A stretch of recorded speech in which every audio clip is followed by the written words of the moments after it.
What's up everyone? Welcome back to another video.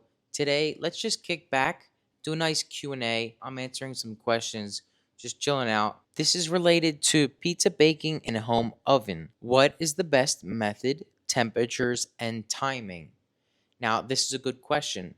Every home oven is different. Mine here in Florida happens to be some very cheap electric oven. So the only settings you have on this oven are bake and broil, which is not really good for pizza making. However, it gets the job done. What you need to do for making Neapolitan style pizzas is crank the oven to the hottest temperature. Here, my oven goes up to around 525 degrees Fahrenheit, which is sufficient. And to maximize your results, you want to invest in either a baking stone or baking steel.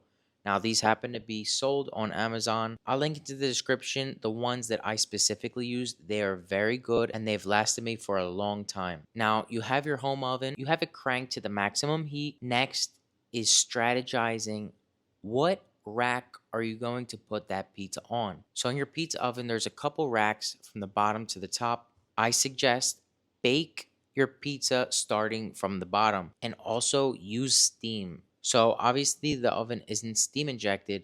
What you want to do is add some ice cubes or water onto the bottom of your oven, and this is what's going to help your crust rise even more. Now, halfway through your bake, change your oven settings to broil. You want to grab your pizza and put it onto the top rack closest to the heat source on the top.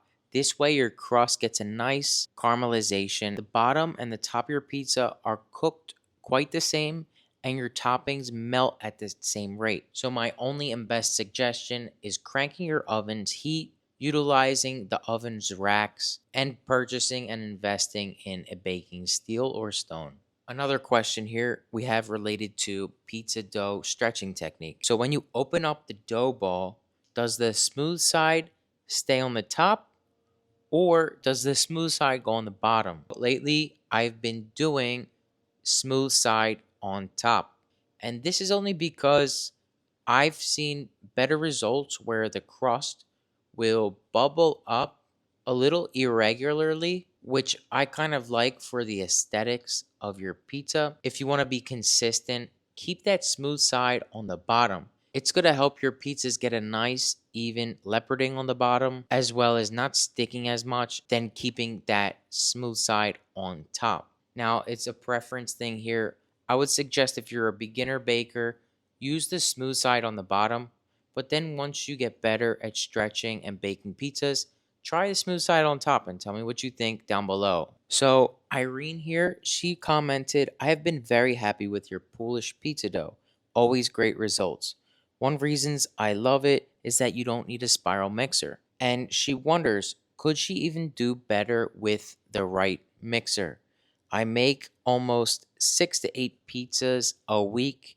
Is it worth the investment? What's your take? So, out in the market, pretty much KitchenAid is that entry level mixer. They have the dough hook and even the paddle attachment for dough making. Now, I've started out with KitchenAid. I think a lot of people who have mixers use the KitchenAid. For me, it's totally fine.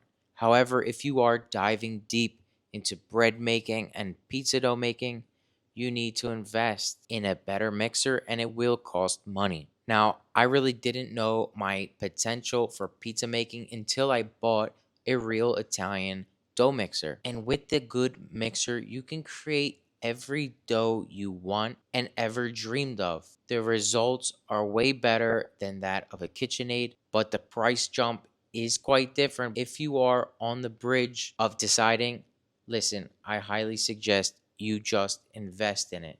A good spiral mixer will last you a lifetime, whereas the KitchenAid only will last you years, which is no good. And mine happened to break on me. That's why I will never be using a KitchenAid again. Next question. Sometimes I get a black spot at the bottom of my pizza crust, which results in a hole when taking the pizza out of the oven. Is this a mistake in fermentation, or is it more wrong about my stretching technique? This happens due to the way you stretch your pizza dough. I'll link this video right here, which explains the proper way to stretch a Neapolitan style pizza. Another possible cause could be due to how you ball your pizza dough.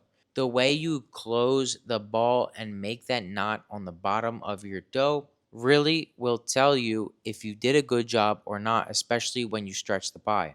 This hole, which resulted in a black spot that's like very soupy and almost, the toppings just flow right through. This could be the result of a dough ball that is not properly closed and has an opening at the bottom.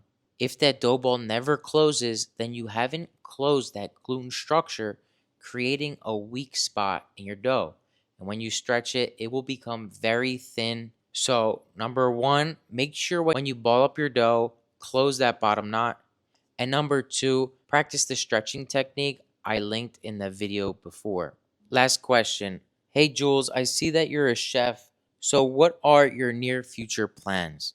My plans were to stay in Italy and live there. However, after COVID, I've just been here in Miami as a professional chef. My foundations in cooking derive from pizza making, especially that of Neapolitan pizza. And I have amazing video ideas. And my goal for everyone watching this video and who subscribes to my channel, I want everyone to make just as good as pizza as I do. I will teach you the ins and outs of the technique, of recipes, and overall how to make the best quality pizza out there. And for those of you who don't know, I'm actually on the move and on the road. I'm leaving Miami in the past and headed back to my hometown of Philadelphia, Pennsylvania very soon. I'm super excited to move back to my hometown, and I'm so excited to see what's in store for me. Thank you all for watching this video. I appreciate you dropping those comments. I'll see you in the next one.